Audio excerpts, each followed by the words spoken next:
juga Tangerang. Terima kasih atas kehadirannya, terima kasih atas kedatangannya di acara pada siang hari ini. Perkenalan dulu, sebelumnya sudah kenal ya Bapak Ibu. Kali ini saya Yudita Tiga akan mempresentasikan aksi nyata diseminasi budaya positif modul 1.4. Sebelumnya saya akan memperkenalkan terlebih dahulu. Oke, ini tim saya nih Bapak Ibu. Jadi fasilitator saya ini adalah Bapak Sabto Wijanmoko. Lalu pengajar praktis saya adalah Ibu Ana Naila Turkopiah. Dan saya sendiri sebagai calon guru penggerak angkatan 11. Oke, karena ini masih sebetulnya masih istirahat gitu, tapi mohon maaf saya mengganggu istirahat Bapak Ibu. Tapi gimana kalau kita SPG dulu supaya mengganggu semangat? Tadi saya sudah berobios ini, saya sempat tadi, tapi nggak apa-apa. Sekarang kita SPG dulu supaya lebih rileks, lebih tenang juga, dan Bapak Ibu juga nanti lebih tambah nyaman mendengarkan saya di sini. Oke, Bapak Ibu di sini sebelumnya SPG-nya ini saya sudah dengan anak-anak, ini sudah saya selalu ajarkan sama anak-anak SPG ini, dan saya pengen ini kalau Bapak Ibu kayaknya lebih seru gitu ya. Jadi kalau Bapak Ibu dulu dan tadi saya perhatikan gimana sih pasti lebih seru. Kalau anak-anak aja pada seru rame, nah kalau Bapak Ibu bagaimana? Oke, Bapak Ibu silakan boleh berdiri dulu sebentar ya, mohon maaf. Nah di sini saya punya kertas, nanti ini kayaknya berpasangan gitu Bapak Ibu. Kalau nggak ada pasangan itu berarti mohon maaf ya. Nah ini berpasangan-pasangan, saya berikan dulu kertas.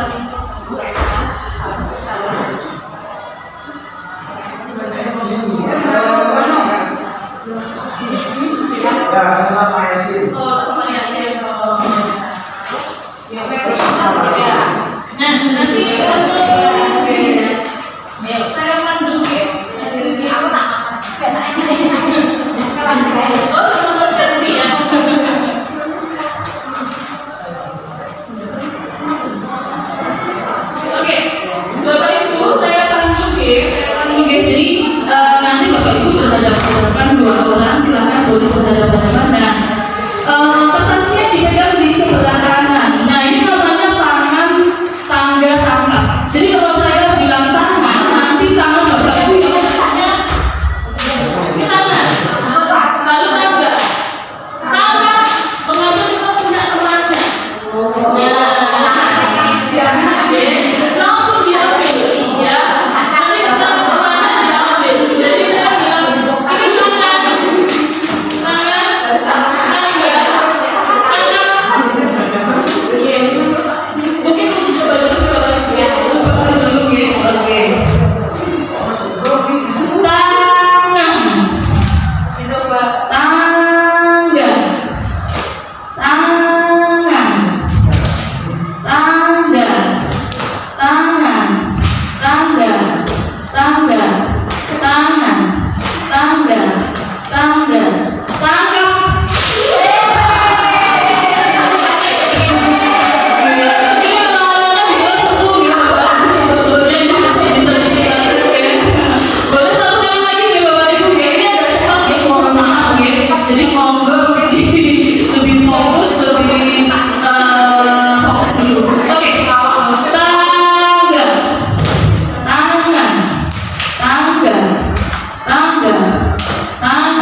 sudah pernah saya sampaikan dengan anak-anak bahwa Bapak Ki Hajar Dewantara ini adalah termasuk pahlawan ya. Di mana ada kemerdekaan, disitulah harus ada disiplin yang kuat. Sungguh pun disiplin itu bersifat self-disiplin, yaitu kita sendiri yang mewajibkan kita dengan sekeras-kerasnya, tetapi itu sama saja. Sebab jika kita tidak cakap melakukan self-disiplin, wajiblah penguasa lain mendisiplinkan diri kita. Dan peraturan demikian itulah harus ada di dalam suasana yang penting. Nah, Bapak Ibu, ini merupakan suatu ungkapan dari Ki Hajar Dewantara ya, berkaitan dengan materi yang akan kita bahas pada siang hari ini. Saya lanjutkan.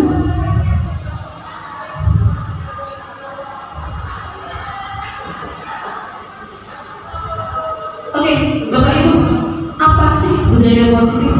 Mungkin barangkali Bapak Ibu sudah pernah mendengar dan juga tidak asing ya kalau kita selalu belajar PMM itu pasti ada budaya positif. Nah, menurut Bapak Ibu, apa sih budaya positif?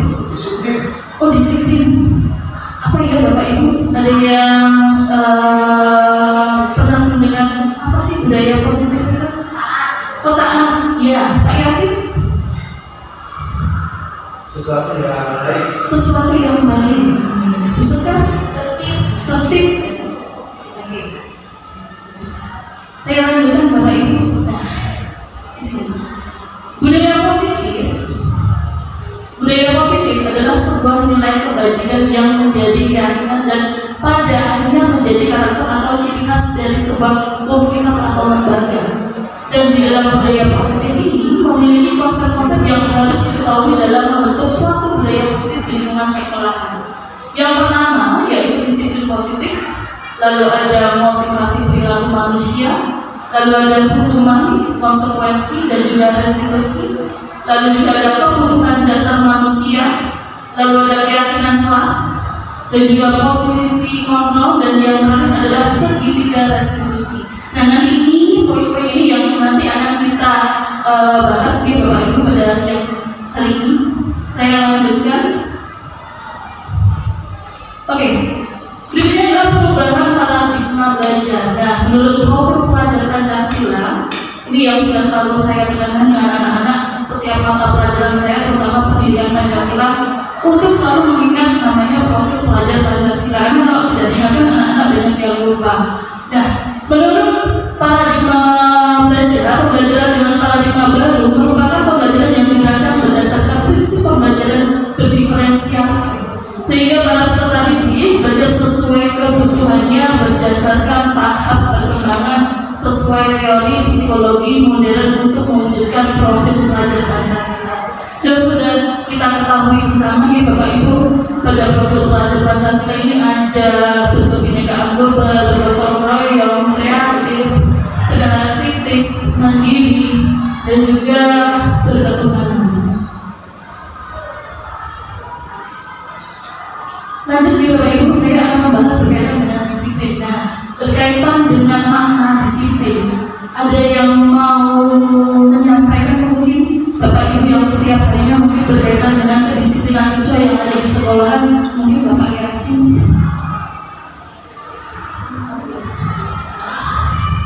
Menurut Pak Yasin kira-kira disiplin itu apa ya Pak? Disiplin adalah peraturan yang sudah disepakati. Disiplin adalah taat terhadap peraturan yang sudah disepakati. Bu Rizky mungkin mau menyampaikan pendapat? Menurut saya disiplin itu adalah sikap ditunjukkan oleh seorang dengan mematuhi peraturan yang sudah disepakati. Habis sama seperti Pak Yasin, Bu Rizky. Terima kasih banyak Bu Rizky dan juga Pak Yasin. Saya akan membahas lebih lanjut mengenai apa sih makna dari disiplin. Nah, disiplin dan merdeka itu ada sebetulnya saling berkaitan di Bapak Ibu. Dan Ki Hajar Dewantara ini menyatakan bahwa untuk mencapai kemerdekaan atau dalam konteks pendidikan kita saat ini, untuk menciptakan murid yang merdeka, syarat utamanya adalah harus ada disiplin yang kuat. Nah, di sini disiplin yang dimaksud adalah disiplin diri yang memiliki motivasi internal. Jika kita tidak memiliki motivasi internal, maka kita memerlukan pihak lain untuk mendisiplinkan kita atau motivasi eksternal, karena berasal dari luar bukan dari dalam diri kita sendiri. Dan ada pun kaitannya dengan merdeka menurut Ki Hajar Dewantara adalah merdeka itu jawabannya orang mau lepas simpang, dan ini kayaknya udah semuanya yang pas ya dan menurut bahasa Jawa. Kalau saya mungkin kurang pas nih bahasanya. Iya.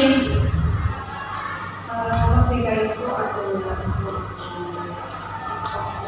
kebudayaan bahwa orang kita tidak terlepas dari pangan itu pastinya dalam hati yang ya tapi juga kuat dalam menguasai diri sendiri. Merdeka itu dia mana sebanyak tulisnya. Ini memang sudah ada namanya di guru bahasa Jawa ya. Jadi merdeka itu artinya tidak hanya terlepas dari perintah, tapi juga cakap buat memerintah diri sendiri. Selanjutnya Bapak Ibu, disiplin positifnya. Menurut Ki Hajar Dewantara menyatakan bahwa di mana ada kemerdekaan di situ harus ada disiplin yang kuat. Sungguh disiplin itu bersifat satu disiplin, yaitu kita sendiri yang mewajibkan kita dengan sekeras-kerasnya. Tetapi itu sama saja, sebab jika kita tidak dapat memaksa disiplin, kewajiban pemasangan mendisiplinkan diri kita. Dan juga peraturan demikianlah itulah harus ada di dalam suasana yang merdeka. Ini menurut Ki Hajar Dewantara. Nah, Bapak Ibu, berikut adalah tujuan dari disiplin positif itu apa sih? Nah, di sini tujuan dari disiplin positif adalah menanamkan motivasi yang ketiga pada murid-murid kita, yaitu menjadi orang yang mereka inginkan dan juga menghargai diri sendiri dengan nilai-nilai yang mereka percaya. Ketika murid-murid kita memiliki motivasi tersebut, mereka telah memiliki motivasi intrinsik yang berdampak untuk jangka panjang, dan motivasi yang tidak akan berpengaruh pada adanya hukuman ataupun juga hadiah.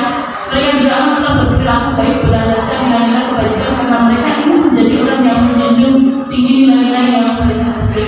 Jadi disiplin positif ini tidak hanya karena menginginkan suatu penghargaan, tapi ketika nanti diharapkan anak-anak ini lebih menjiwai dirinya sendiri dan juga menerapkannya karena benar-benar dari keinginan hatinya sendiri. Saya lanjutkan Bapak Ibu. Nah, ini ya. Ini adalah nilai-nilai kebajikan dari 6 institusi atau organisasi. Di sini menurut buku pelajaran Pancasila sudah ada nih Bapak Ibu yang tadi sudah saya sampaikan, yaitu beriman bertakwa kepada Tuhan yang Maha Esa, lalu mandiri, bernama kritis, berpendidikan global, bergotong royong, dan juga kreatif.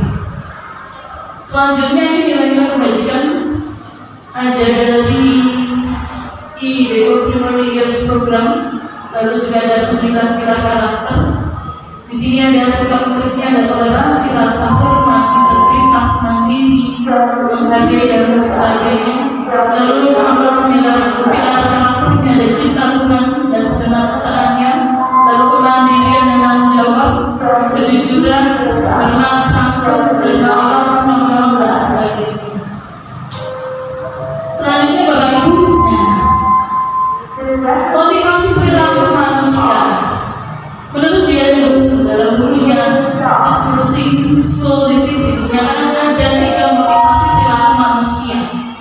Yang di sini yang pertama adalah untuk menghindari ketidaknyamanan atau hukuman. Jadi kadang ada anak yang melakukan suatu disiplin ini hanya supaya tidak dihukum. Lalu yang berikutnya untuk mendapatkan imbalan atau penghargaan dari orang lain. Jadi ada yang mengatakan bahwa dengan adanya disiplin ini supaya nanti bisa mendapatkan imbalan atau suatu penghargaan. Lalu yang ketiga untuk menjadi orang yang mereka inginkan dan menghargai diri sendiri dengan nilai-nilai yang mereka percaya. Ini menjadi lebih dari dirinya sendiri karena disiplin ini tergerak dari yang mereka inginkan sendiri atau dari diri mereka sendiri. Selanjutnya Bapak Ibu, nah kita akan membahas berkaitan dengan hukuman, konsekuensi, dan restitusi. Mungkin kalau hukuman, konsekuensi sudah tidak asing ya Bapak Ibu. Kalau restitusi apakah menurut Bapak Ibu asing? Restitusi, iya. Ada yang sudah mengetahui restitusi mungkin barangkali Bapak Ibu? kita akan bahas bersama-sama. Oke, hukuman, penghargaan, konsekuensi, dan juga restitusi. Jadi keempat kali atas mana yang belum pernah Bapak Ibu dengar? Mungkin yang asing ini yang restitusi nih Bapak Ibu. Ya, kalau hukuman itu pasti kita selalu mendengar ya penghargaan, lalu konsekuensi.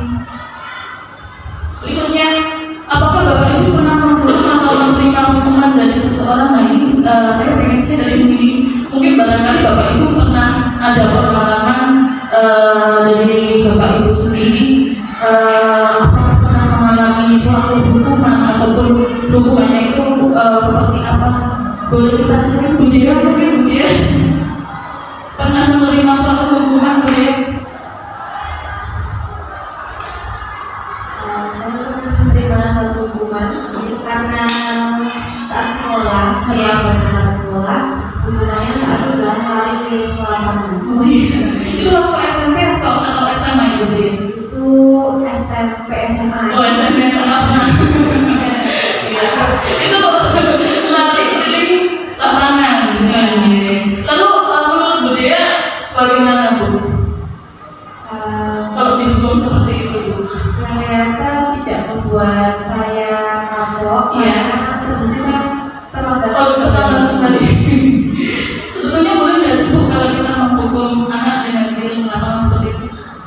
Menurut saya kurang efektif, ya, karena nantinya anak biasanya akan mengeluh capek, Iya. nanti tidak mengikuti jam pelajaran karena alasan capek, pusing, gitu.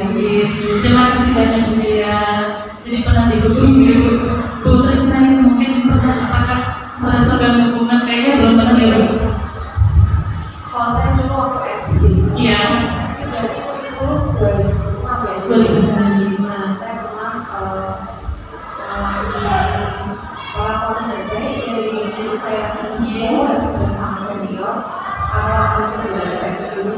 Jadi pemeriksaan itu dilakukan setiap hari. Nah, kebetulan guru saya panjang, kemudian Dipukul, menggunakan apa penggaris kayu gitu ya, biasa penggaris bagus. Jadi ingat sampai sekarang Bu. Trauma. Oh, Jadi trauma. sekarang saya menerapkan jangan sampai panjang. Lalu untuk Bu Trisna apakah seperti itu diperbolehkan untuk sekarang ini kalau kita menerima suatu hukuman dari guru seperti itu? Kalau menurut saya tidak ya, yang nantinya akan menjadi trauma yang berat untuk anak tersebut karena memang selain dia luka fisik, tapi saya bagi dia juga. Terima kasih banyak Bu Trisna. Terima kasih Bu Trisna dan juga Bu Dea yang sudah berbagi pengalaman ya. Sebetulnya saya pun juga pernah mengalami suatu hukuman ya Bapak Ibu. Pada waktu itu saya pernah dengan teman-teman saya ini sewaktu pembelajaran, tapi gurunya pada waktu itu masih kosong, jam kosong, lalu kita pergi ke kantin dan waktu itu kita ditegur oleh guru-guru karena seharusnya kita di dalam kelas pelajaran, ternyata kita masih di kantin dan jajan. Itu termasuk menurut saya juga tidak terkenal karena pada waktu itu saya dan teman-teman saya kita mendapatkan suatu hukuman dari guru tersebut. Nah, baik Bapak Ibu, saya akan melanjutkan. Apakah hukuman tersebut efektif membuat orang tersebut menyadari kesalahannya dan tidak melakukannya lagi? Mungkin ada yang Bapak Ibu mau menanggapi. Apakah hukuman tersebut efektif membuat orang tersebut menyadari? Bu Ferry mungkin?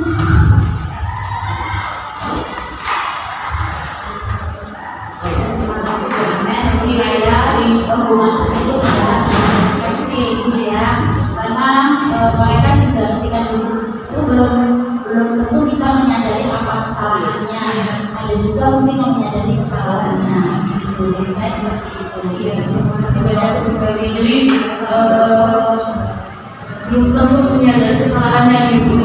Bu Sari mungkin kita mau menanggapi dulu. Apakah hukuman ini termasuk efektif membuat orang tersebut menyadari kesalahannya? Berdasarkan pengalaman dan pengalaman di lapangan ya selama ini, dan saya sudah mengalami ketika hukuman itu bentuknya fisik, pokoknya ya kayak lari-lari atau membersihkan kamar mandi dan lain-lain, itu malah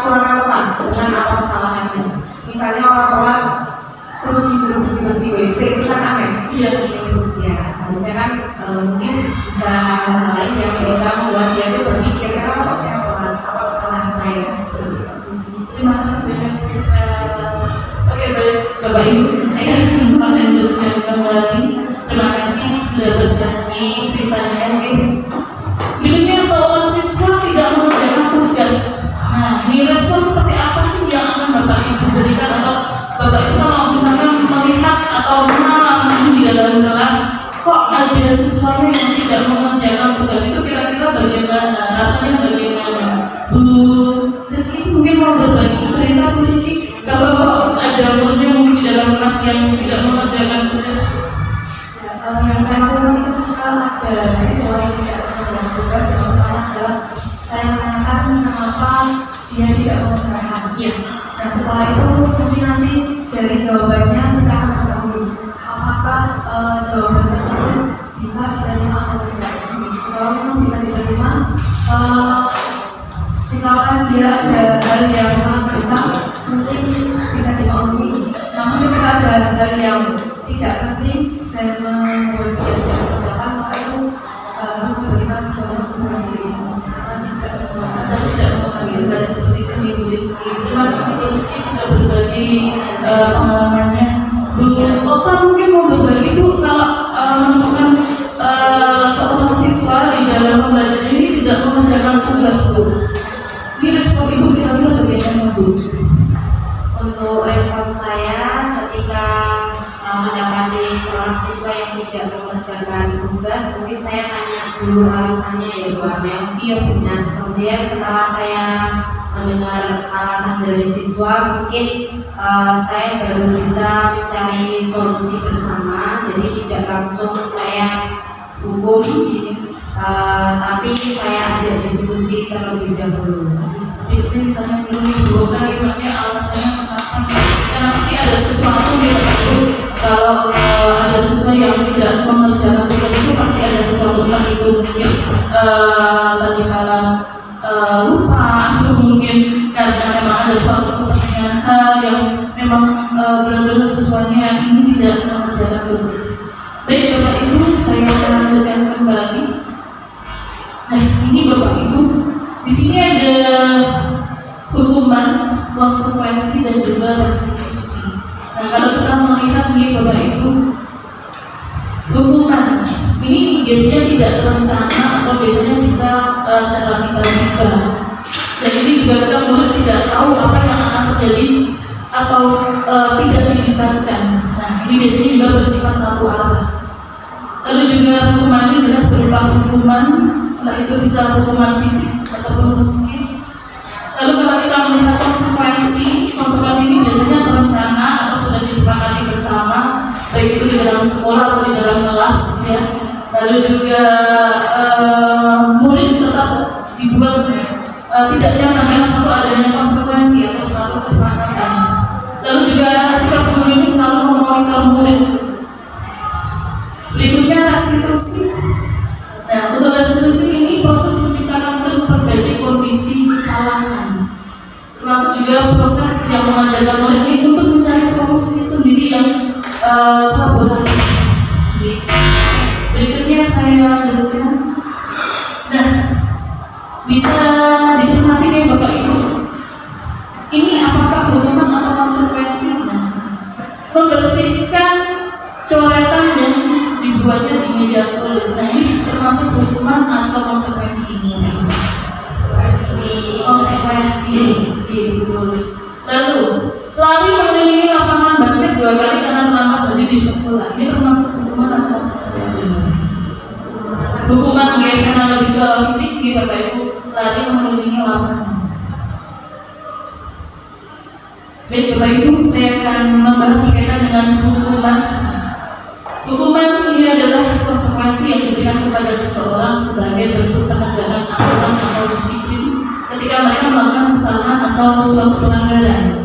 Dan hukuman ini bisa bersifat fisik, verbal ataupun berbentuk sanksi lain yang bertujuan untuk memberikan efek jera dan juga mencegah terulangnya tindakan yang salah. Berikutnya Bapak Ibu, hukuman ini adalah bersifat tidak terencana atau biasanya secara tiba-tiba Bapak Ibu. Dan anak atau murid ini biasanya tidak tahu apa yang akan terjadi dan juga tidak dilibatkan. Dan juga hukuman ini biasanya bersifat satu arah dari pihak guru yang memberikan, dan juga murid hanya menerima suatu hukuman tanpa melalui suatu kesepakatan. Jadi secara langsung itu tiba-tiba, atau pengarahan dari pihak guru baik sebelum atau sesudahnya. Dan hukuman yang diberikan ini bisa berupa fisik, lalu psikis, dan juga murid anak ini biasanya bisa disakiti oleh suatu perbuatan atau kata-kata. Nah, berikutnya Bapak Ibu berkaitan mengenai penghargaan. Nah, ini mungkin Bapak Ibu tidak asing ya dengan suatu penghargaan. Mungkin pada waktu mengajar pernah memberikan penghargaan atau sebuah reward yang sesuatu ini sudah mendapatkan nilai yang baik dan sebagainya. Nah, kalau kita melihat penghargaan efektif jika kita menginginkan seseorang melakukan sesuatu yang kita inginkan dalam jangka waktu pendek. Jika kita menggunakan penghargaan lagi dan lagi, maka orang tersebut akan bergantung pada penghargaan yang diberikan serta kehilangan motivasi dari dalam. Contohnya, misalnya memberikan imbalan jika Anda berpuasa, lalu juga ketika tidak ada imbalan, yang ini tidak termotivasi untuk berpuasa. Padahal puasanya adalah hal yang baik dan wajib dilakukan. Nah, ini menurut Bapak Ibu bagaimana? Apakah penghargaan ini termasuk hal yang baik untuk diterapkan untuk siswa-siswi kita, Bapak Ibu? Tidak ya? Karena nanti kalau nggak mendapatkan imbalan, dia tidak mau melakukan ya.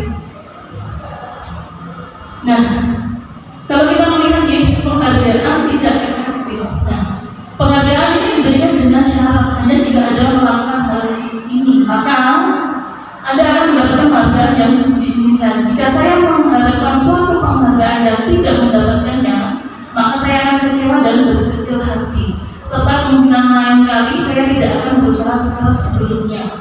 Jika kita memberikan seseorang suatu penghargaan untuk melakukan sesuatu, maka kita harus terus-menerus memberikan penghargaan itu. Jika kita ingin orang tersebut meneruskan perilaku yang kita inginkan. Nah, jadi sebetulnya penghargaan ini tidak efektif ya Bapak Ibu kalau kita terapkan untuk murid-murid kita. Selanjutnya ini ada dampak negatif dari penghargaan Bapak Ibu. Yang pertama adalah penghargaan merusak suatu hubungan. Jadi bisa merusak suatu hubungan antara guru dan juga siswanya. Lalu yang berikutnya penghargaan mengurangi ketepatan. Ya, jadi kadang ada yang siswa ini kadang mengumpulkannya tugas dengan tidak tepat waktu dan sebagainya. Termasuk penghargaan menurunkan kualitas peserta didik kita. Ini bisa terjadi ya Bapak Ibu. Termasuk penghargaan mematikan kreativitas.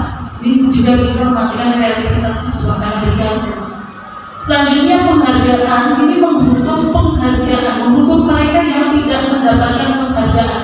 Misalnya dalam suatu sistem ranking. Nah, jika kalau misalkan ada yang nilainya baik dan mendapatkan ranking yang bagus, lalu ada yang tidak mendapatkan ranking, nah ini pasti akan menjadikan hukuman untuk siswa tersebut. Baik Bapak Ibu, saya akan melanjut ke konsekuensi. Sudah tidak asing ya Bapak Ibu dengan kata-kata konsekuensi ya.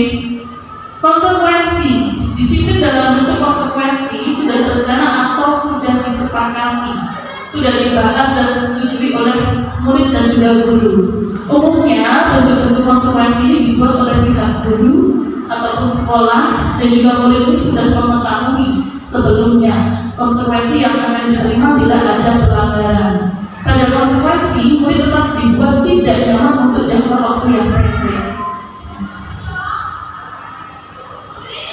Berikutnya, konsekuensi biasanya juga diberikan berdasarkan suatu data yang umumnya dapat diukur. Misalnya, setelah 3 kali tugasnya tidak diselesaikan pada batas waktu yang diberikan, atau murid melakukan kegiatan di luar kegiatan pembelajaran, misalnya mengobrol, maka murid tersebut akan kehilangan waktu bermain dan juga harus menyelesaikan tugas karena ketinggalannya. Dan peraturan atau konsekuensi yang mengikuti ini sudah diketahui sebelumnya oleh murid. Sikap guru di sini senantiasa hanya memonitor murid saja. Nah, berikutnya ini Bapak Ibu mungkin agak kecil ya, agak kelihatan ya. Nah, di situ ada hukuman, lalu juga ada konsekuensi dan juga restitusinya. Baik, saya lanjutkan Bapak Ibu. bersama Bapak Ibu. Di sini ada identitas gagal, misalkan hukumannya murid anak belajar menyembunyikan kesalahan, konsekuensinya adalah murid anak belajar taat peraturan, konsekuensinya adalah murid anak belajar memecahkan masalah. Nah, Bapak Ibu mungkin pembelajaran sudah mengadakan namanya suatu keyakinan atau kesepakatan kelas. Apakah asing dengan kata keyakinan? Menurut Bapak Ibu, keyakinan dan kesepakatan apakah sama? Kesepakatan dengan keyakinan apakah sama, Bapak Ibu? Keyakinan. Nah, mengapa keyakinan kelas? Mengapa tidak peraturan kelas saja? Apakah sama, Bapak Ibu, kira-kira keyakinan dan juga kesepakatan kelas? Nanti kita akan bahas ini. Apakah Bapak Ibu sudah memiliki kesepakatan kelas? Apakah ada kendala baik dalam menyusun maupun melaksanakan kesepakatan kelas? Ini bisa berbagi di sharing di Bapak Ibu. Mungkin ada yang mau sharing dengan Bu. Boleh sharing, Bu. Apakah kemarin Ibu sudah memiliki kesepakatan kelas, Bu? Ya, pengalaman saya kemarin sudah membentuk kesepakatan kelas. Untuk kendala dalam menyusun kesepakatan kelas itu adalah ketika kita tidak sependapat dengan murid. Jadi mereka cenderung menyusun kesepakatan itu sesuai dengan yang mereka inginkan. Padahal kadang yang anak-anak inginkan itu kan tidak frekuensi dengan kita. Gitu. Mereka masih misalnya untuk makan di kelas boleh Bu. Nah, kadang perbedaan pendapat itu yang menyulitkan kita, tapi masih bisa diatasi. Jadi kendalanya seperti itu, gitu. Dan mungkin ada yang mau berbagi lagi, Pak Yasin mungkin, Pak. Bapak kemarin sudah menyampaikan suatu kesepakatan kelas, Bu. Ya, Bu, sudah. Apakah ada kendala lain sih? Kendalanya sama seperti yang Anda. Iya. Karena cenderung membuat kesepakatan sesuai dengan keinginannya sendiri. Jadi kita harus memberikan pengertian lebih atau sama seperti Agak sama dengan yang kita inginkan Iya. itu, Pak. Jadi terima kasih Bapak. Oke, terima kasih untuk Bu Nana dan juga Pak Yasin yang sudah berbagi. Berikutnya Bapak Ibu, saya akan membahasnya. Kalau kita ketahui ya sebetulnya kesepakatan kelas dan keyakinan kelas itu berbeda nih Bapak Ibu. Nah, kalau kita lihat,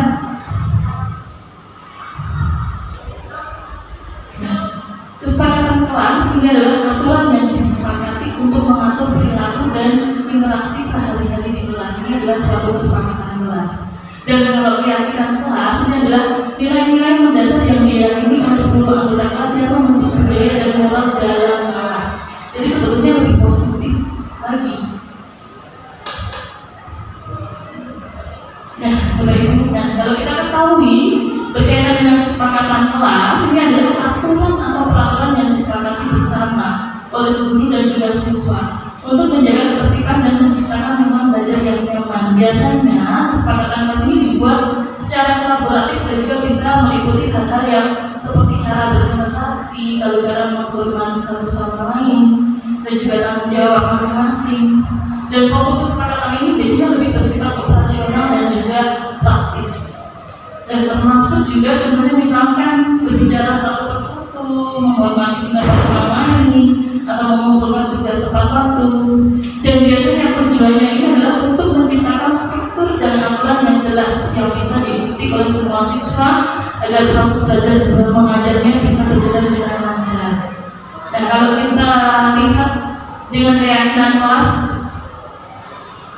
ini adalah prinsip-prinsip dasar atau nilai-nilai yang dianggap oleh seluruh anggota kelas, baik guru maupun siswa. Dan keyakinan kelas ini biasanya mencerminkan filosofi pendidikan atau pandangan moral yang ingin ditanamkan dalam diri siswa.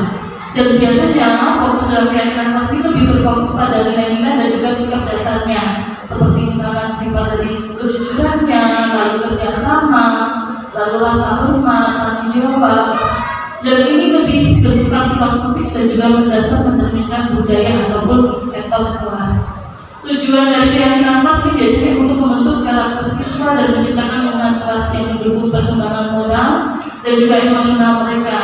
Termasuk dalam keyakinan kelas biasanya kalimatnya lebih positif nih Bapak Ibu, berbeda dengan kesepakatan kelas ini. Lalu contohnya misalnya siswa kelas 7 menjunjung tinggi kejujuran, siswa kelas 7 menghargai waktu. Oke, berikutnya Bapak Ibu, ini aksi nyata yang saya lakukan kemarin di pembentukan keyakinan kelas di kelas saya, ini ada di kelas 7F. Nah, yang pertama yang saya lakukan adalah membagi kelompok, ya. Jadi saya membagi kelompok anak berdasarkan 3 atau 4 orang siswa atau 5 orang siswa. Setelah membagi kelompok, saya menerapkan mereka untuk saling bercurah pendapat, ya. Mereka menyampaikan pendapat mereka masing-masing di dalam diskusi kelompoknya. Setelah itu mereka juga mencatat hasil curah pendapat yang sudah mereka diskusikan dengan anak-anak. Berikutnya ini di Bapak Ibu, nah ini kesepakatan kelas nantinya dirubah menjadi kalimat yang lebih positif. Jadi yang sebelah sini mungkin ini kesepakatan kelas kita kemarin yang masih ada negatifnya, dan ini kita lebih berubah ke yang positif. Oke, misalkan di sini Anda tidak boleh mengejek teman, tapi di keyakinan kelas ini di sampingnya kita sudah berubah menjadi kalimat yang lebih positif, lebih menghargai teman, menghargai guru. Jadi tidak ada kata tidak boleh. Selanjutnya, nah kita menemukan nilai kebajikan dan juga keyakinan dari yang sudah tadi kita tuliskan bersama. Setelah itu kita menyepakati bersama dan menjadi suatu keyakinan kelas. Ini Bapak Ibu, ini kemarin yang saya sudah aksi nyatakan di kelas 7 ya. Selanjutnya Bapak Ibu, nah ini bisa Bapak Ibu lihat contoh keyakinan kelas. Misalkan keyakinan kelas 1, ya, setiap anggota kelas perlu belajar, setiap anggota kelas perlu senang. Lalu di keyakinan kelas 5 misalkan bisa selalu bersikap positif, senantiasa menjadi diri terbaik. Lalu misalkan di keyakinan kelas 7, kami menyadari bahwa sangat penting untuk menghormati semua orang dan tidak menjadi orang lain. Jadi lebih kata-katanya lebih positif nih Bapak Ibu, tidak ada mengandung hal yang negatif.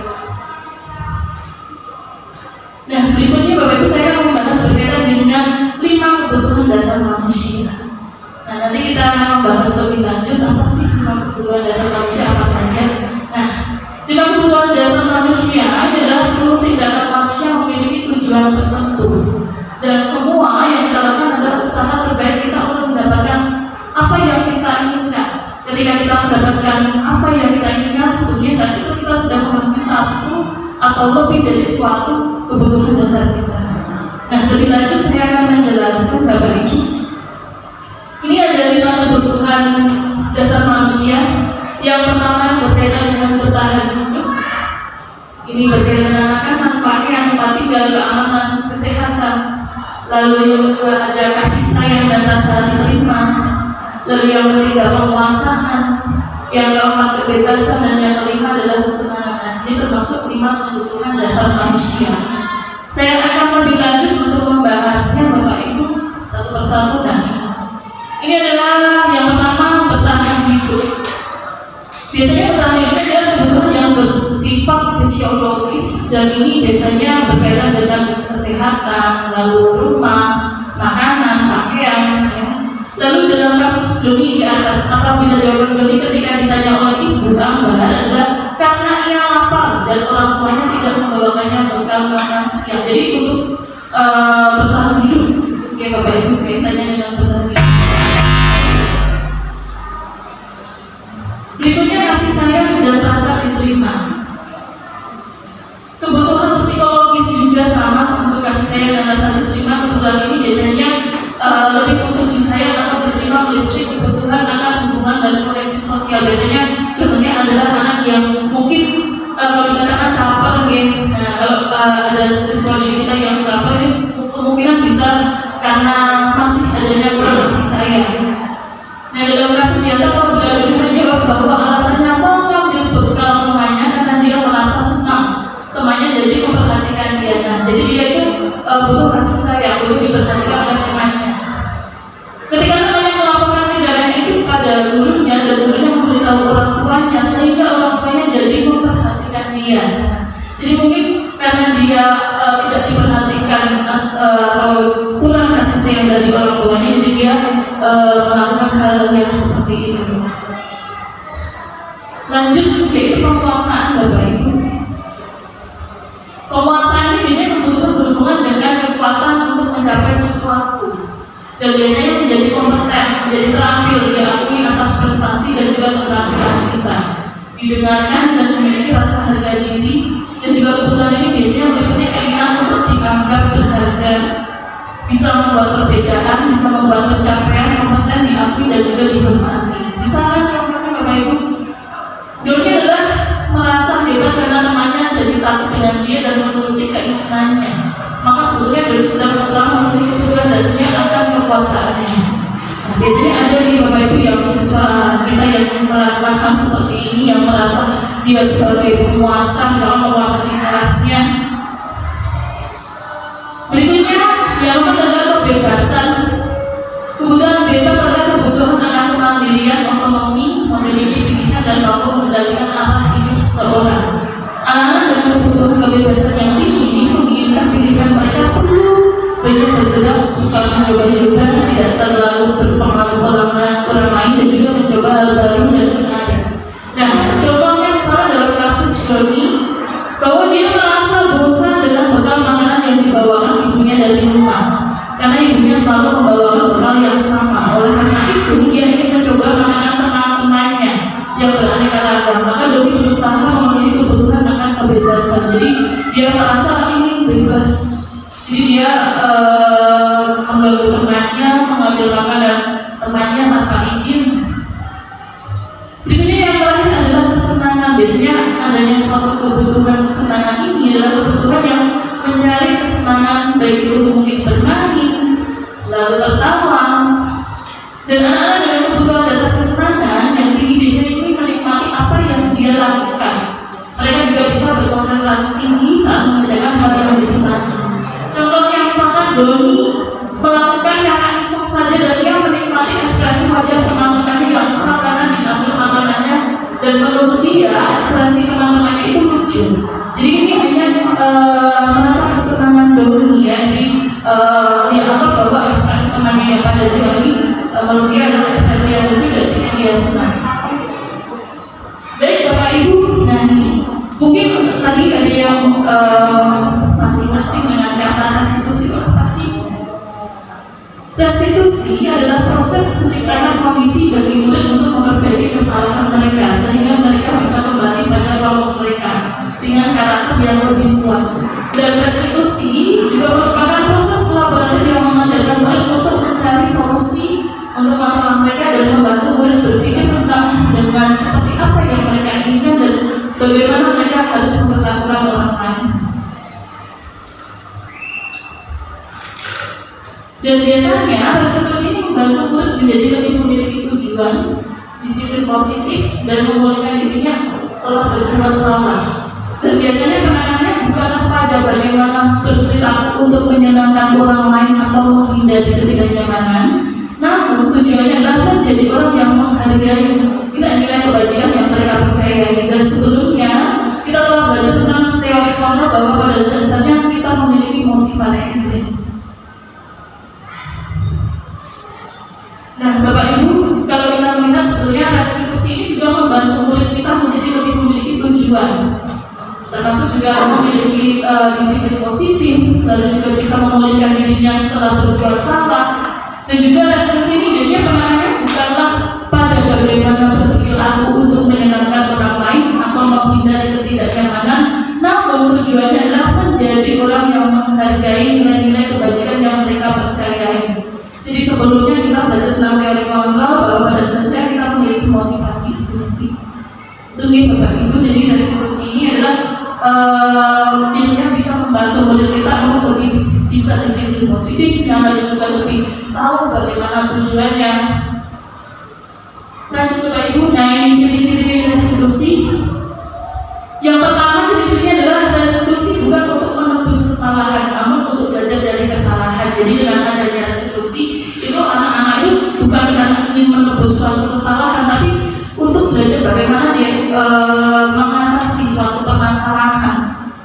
Berikutnya restitusi memperbaiki hubungan, jadi lebih menciptakan bagaimana sih cara memperbaiki hubungan yang baik.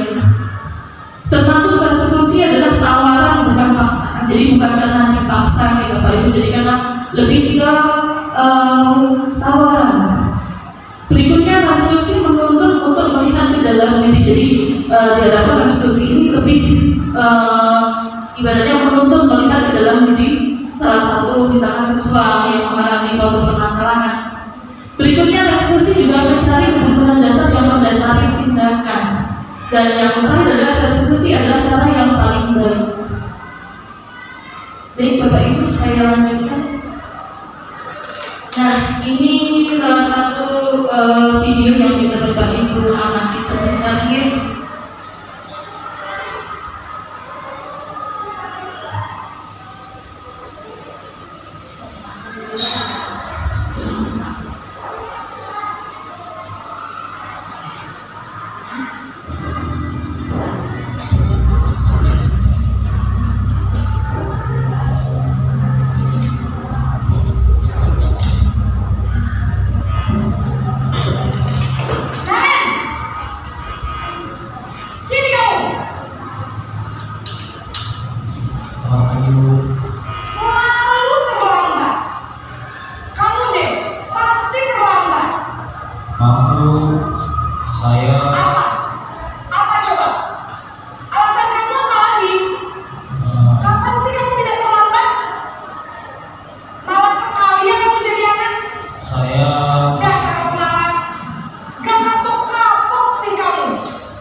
Bapak Ibu, tadi video yang sudah saya tayangkan, yang sudah Bapak Ibu lihat, ini adalah kalau kita melihat adalah di mana posisi kontrol restitusi ini adalah bersifat hukum. Jadi tadi sudah terlihat ya Bu dan Bapak Ibu dari video yang sudah saya tayangkan tadi, seorang penghukum bisa menggunakan hukuman fisik maupun verbal. Orang-orang yang menjalankan posisi penghukum senantiasa mengatakan bahwa seolah menemukan sistem atau alat yang dapat menggunakan murid-murid lebih dalam lagi. Termasuk tadi yang terlihat bahwa ibunya ini menyalahkan siswanya. Hasilnya siswa yang merasa terus-menerus dihukum atau diintimidasi oleh guru dapat mengalami penurunan motivasi belajar. Lalu juga bisa menurunkan percayaan diri siswa, lalu juga bisa membuat siswa menjadi tidak aman, tidak nyaman di lingkungan sekolahnya. Juga termasuk tindakan penghukuman yang tidak proporsional dengan pelanggaran dapat merugikan hubungan antara guru dan siswa. Termasuk biasanya siswa ini jadi lebih berdendam ya Bapak Ibu, termasuk diingat terus-menerus. Lanjut Bapak Ibu, bisa diamati video berikutnya.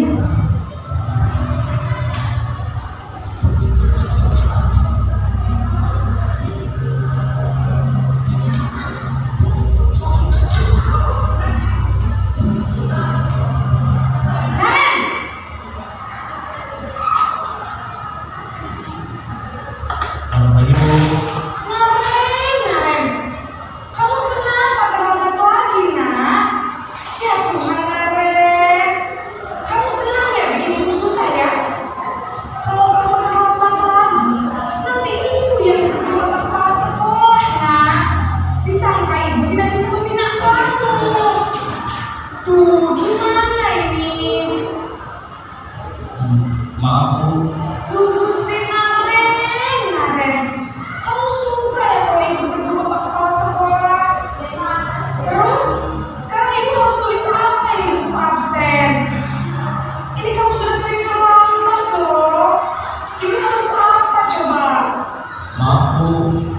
Maaf sekali. Ya sudah, lain kali jangan bikin ibu susah lagi anak ya. Ibu tidak akan kuat lagi kalau kamu begini terus. Bisa jantungan kalau ibu tegur bapak kepala sekolah. Sana cepat ke kelas. Maaf ya Bu. Maaf sekali. Baik Bapak Ibu, video tadi ini adalah posisi kontrol restitusi yang buat rasa bersalah. Tadi Ibu ini di video sempat kalau kamu nanti terlambat terus yang dimarahi kepala sekolah, ini membuat rasa bersalah. Pada posisi ini biasanya guru akan bersuara lebih lembut, membuat rasa bersalah akan menggunakan keheningan yang membuat orang lain merasa tidak nyaman, bersalah atau rendah diri.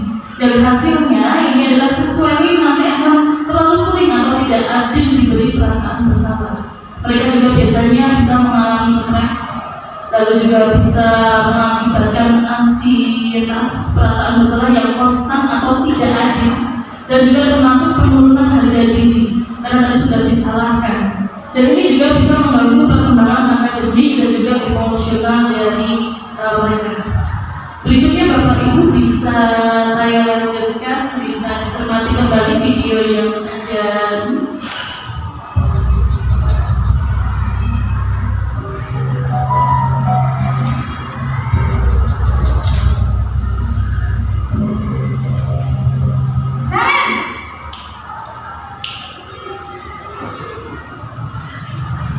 Kenapa Ibu? Wah, sudah jam berapa ini nak? Terlambat lagi ya sayang. Iya Bu. Habis ibu saya bangunkan saya Bu. Kamu malah menyalahkan ibu kamu.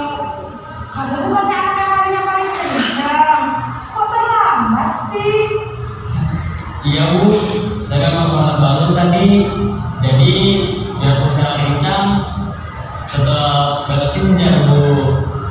Ya sudah sayang, nanti lain kali larinya lebih kenceng lagi ya, biar gak terlambat lagi. Bikin seneng ibu demi ibu, bisa kan? Bisa Bu.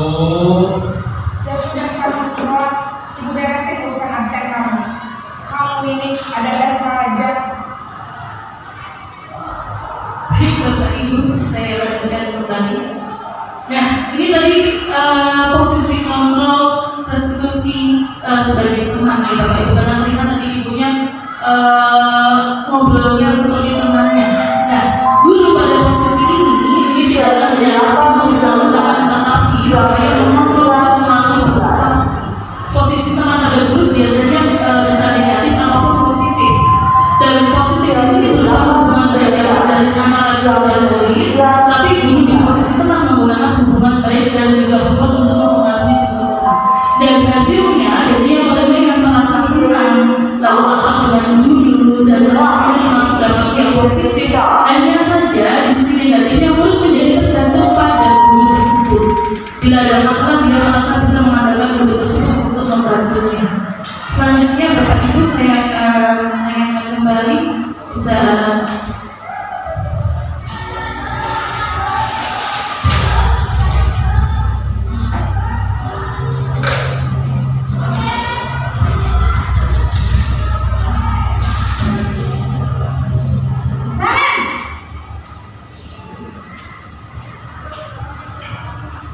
Selamat pagi Bu. Naren, apa peraturan sekolah kita tentang jam berapa kita harus masuk sekolah nak? Kita harus di sekolah jam 7 Bu. Iya betul, sekarang sudah jam 7.20. Naren sudah tahu konsekuensinya jika terlambat hadir. Paham Bu. Saya harus tinggal kelas pas jam istirahat selama 20 menit.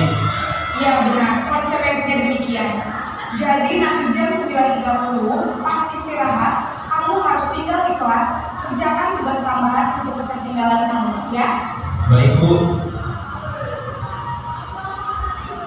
baik Bapak Ibu saya lanjutkan kembali. Yang berikutnya adalah posisi kontrol restitusi pemantau. Nah kalau kita lihat tadi dari tayangan video, memantau ini berarti mengawasi. Pada saat kita mengawasi kita bertanggung jawab atas perilaku orang-orang yang kita awasi.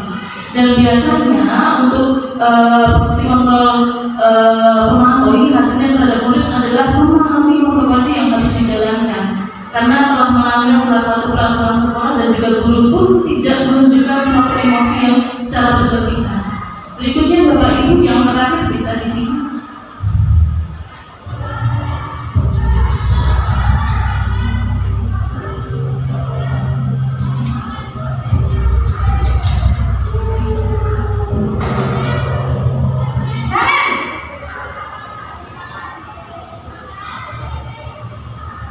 Selamat pagi Bu.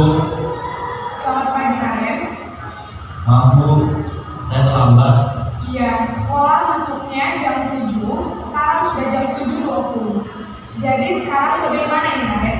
Maaf Bu, saya lupa alarm saya semalam. Baiklah, menurut kamu, keyakinan sekolah yang mana yang perlu kamu tingkatkan? Menghargai diri sendiri dan orang lain mungkin ya Bu. Setuju. Jadi, apakah Naren meyakini prinsip saling menghormati tersebut? Iya Bu, saya meyakininya. Apakah Naren bersedia memperbaiki masalah keterlambatan? Bersedia Bu. Bagaimana kamu akan memperbaiki masalah keterlambatan ini? Saya akan coba untuk tidak lupa menyetel alarm saya Bu. Baik, kalau Naren lupa menyetel alarm di rumah, ada orang yang kira-kira bisa bantu mengingatkan tidak? Ada Bu, kakak saya, Kak Emma. Ada lagi selain Kak Emma? Selain Kak Emma, ada ibu saya. Baik, jadi yang mengingatkan Naren ada Kak Emma dan ibu kamu ya. Kira-kira akan mulai set alarm kapan di Naren? Setelah pulang sekolah, akan segera saya lakukan. Baik, jadi Naren akan setel alarm untuk bangun besok pagi dan akan digunakan oleh kakak dan ibu dan Naren ya. Ada lagi yang mungkin perlu dilakukan Naren agar tidak terlambat bangun lagi. Tidak ada Bu. Baik Naren, terima kasih untuk kerjasama kamu. Sekarang kamu perlu kembali ke kelas untuk belajar. Baik Bu, terima kasih. Baik Bapak Ibu, itu adalah video yang terakhir. Ini adalah posisi kontrol institusi sebagai manajer. Jadi posisi terakhir manajer adalah posisi di mana guru berbuat sesuatu bersama dengan murid, lalu juga mempersilahkan murid untuk mempertanggungjawabkan perilakunya, mendukung murid agar dapat menemukan solusi atas permasalahannya sendiri. Dan biasanya hasilnya ini akan memberikan ya pengajaran tanggung jawab, resolusi masalah, pengembangan keterampilan siswa dan juga bisa mengelola perilaku mereka sendiri. Baik Bapak Ibu, akan saya lanjutkan. Nah, kita akan membahas berkaitan dengan segitiga restitusi. Nah, Bapak Ibu, di sini ada segitiga restitusi, di mana segitiga restitusi ini adalah suatu proses dialog yang dijalankan oleh guru agar dapat menghasilkan murid yang mandiri dan juga bertanggung jawab. Jadi, ketika kita ada permasalahan, kita bisa melakukan dengan namanya segitiga restitusi. Yang pertama, kita bisa kita lakukan yaitu dengan menstabilkan identitas. Lalu juga yang kedua, kita bisa validasi tindakan yang salah. Lalu yang terakhir adalah meyakinkan suatu keyakinan. Nah, yang pertama adalah menstabilkan identitas. Nah, ini termasuk bagian dari segitiga yang bertujuan untuk mengubah identitas anak dari orang yang gagal karena melakukan kesalahan menjadi orang yang sukses. Dan ini akan membuat anak yang melanggar peraturan karena sedang mencari perhatian adalah anak yang sedang mengalami kegagalan. Nah, ini bisa biasanya ditanyai dengan berbuat seperti itu wajar anak-anak, lalu tidak ada manusia yang sempurna, ibu bapak juga pernah melakukan hal itu. Berikutnya validasi tindakan yang salah. Nah, ini biasanya setiap tindakan kita dilakukan dengan suatu tujuan, yaitu memenuhi kebutuhan dasar. Kalau kita memenuhi kebutuhan dasar apa yang mendasari sebuah tindakan, kita juga akan menemukan cara-cara paling efektif untuk memenuhi kebutuhan tersebut. Dan biasanya kita bisa dengan menanyakan, kamu pasti punya alasan mengapa melakukan hal tersebut. Lalu padahal aku juga bisa melakukan hal yang lebih baik.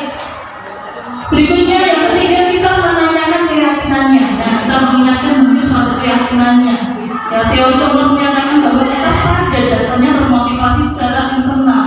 Ketika identitas sukses telah tercapai, jika hal yang salah telah divalidasi, maka anak siap untuk dihubungkan dengan nilai-nilai yang lebih dipercaya dan juga berpindah menjadi orang yang dia inginkan. Biasanya dengan kita menanyakan apa sih keyakinan kelas kita, apa sih keyakinan sekolah kita.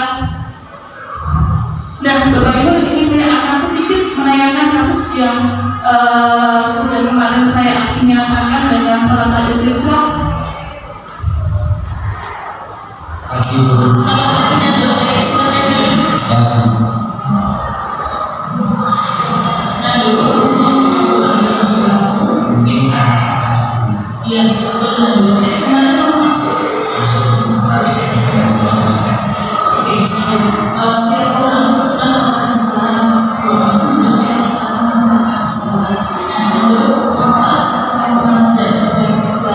Saya mau yang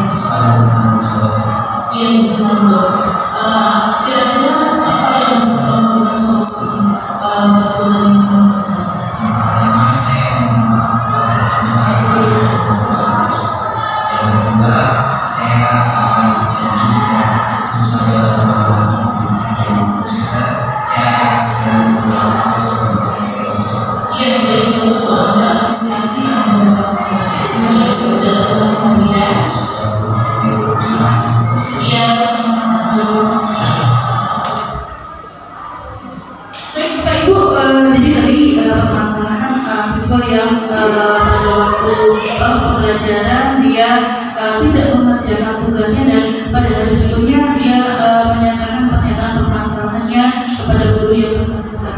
Selanjutnya Bapak Ibu saya akan sedikit memberikan tanggapan yang sudah diberikan oleh siswa.